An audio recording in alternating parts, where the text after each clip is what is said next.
চলুন। ও দাদা চলুন চলুন চলুন চলুন। ও দাদা চলে আসুন চলে আসুন।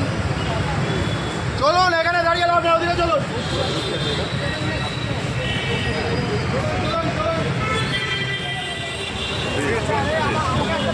কি হয়েছে? তুমি কে আছো?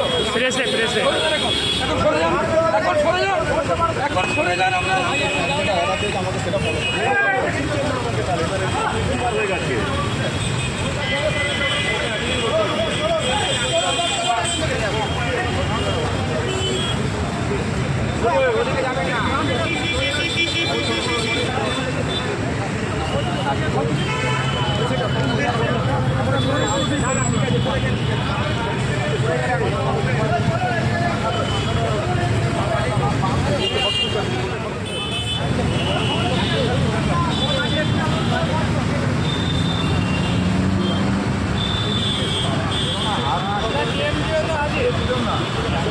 ঠিক আছে, আমি ভাবছি দিয়ে বেরিয়ে যাবো। ও দাদা চলুন।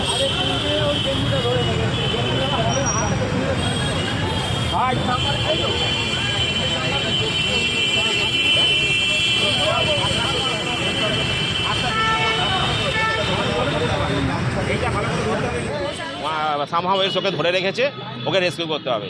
আমাদের হাওড়া ফায়ার ব্রিগেড থেকে গাড়ি আসে, আমাদের যে এমার্জেন্সি টেন্ডার আছে, এমার্জেন্সি টেন্ডার গাড়ি আসে এবং সেখানে ওখানে বেঁধে লোয়ারিং লাইন এবং আদার্স বেঁধে তার একটা যে ওখানে উঠেছিল, যে ওখানে দেখুন সেফটি সিকিউরিটির জন্য তার রাখা আছে, সেই তারটাকে একটা কাটতে হয়েছে আমাদের। তার কেটে আমরা সেভাবে লোকটাকে সেফলি রেস্কিউ করেছি, এক্সট্রিকেট করা হয়েছে এবং তাকে মেডিকেল ট্রিটমেন্টের জন্য পুলিশের হাতে হ্যান্ড ওভার করা হয়েছে। সেটা তো আমরা তখন সেই সময় স্পটে ছিলাম না, কীভাবে পৌঁছলেন সেটা তো বলা মুশকিল। যেভাবে হোক উঠেছে সামাওয়েল সেই ক্লাইম্বিং আপ দা ওই ওভার ওপিটে গেছে, যেভাবে হোক গেছে। তার ইন্টেনশন কী ছিল সেটা কী করে বলবো? ওর তো কোনো কথাই বলছে না, না ও কিছু কথাই বলছে না, নামও বলছে না, কোনো কিছু কথাও বলছে না। হ্যাঁ, অক্ষত অবস্থায় আনহার্টেড স্টেটে আমরা উদ্ধার করে পুলিশের হাতে দিয়েছি। কারণ কোনো সিচুয়েশান ছিল যে ও হয়তো বাধা ছিল, সেখানে ওকে পুলিশ একটা যেভাবে ও দড়ি দিয়ে বেঁধে ব্রিজের ওপিটে ওকে বেঁধে রেখেছিল, যে কোনোভাবে পড়ে যেতে পারতো, পড়ে গেলে পরে গঙ্গার মুখে পড়লে পরে কী হবে সবাই আপনারা অনুমান করতে পারছেন। যাই হোক, সেখান থেকে আমরা ক্রিটিক্যাল পজিশন থেকে পেরিল সিচুয়েশান থেকে তাকে আমরা রেস্কিউ করেছি। সোমনাথ প্রামাণিক, হাওড়া পুলিশ।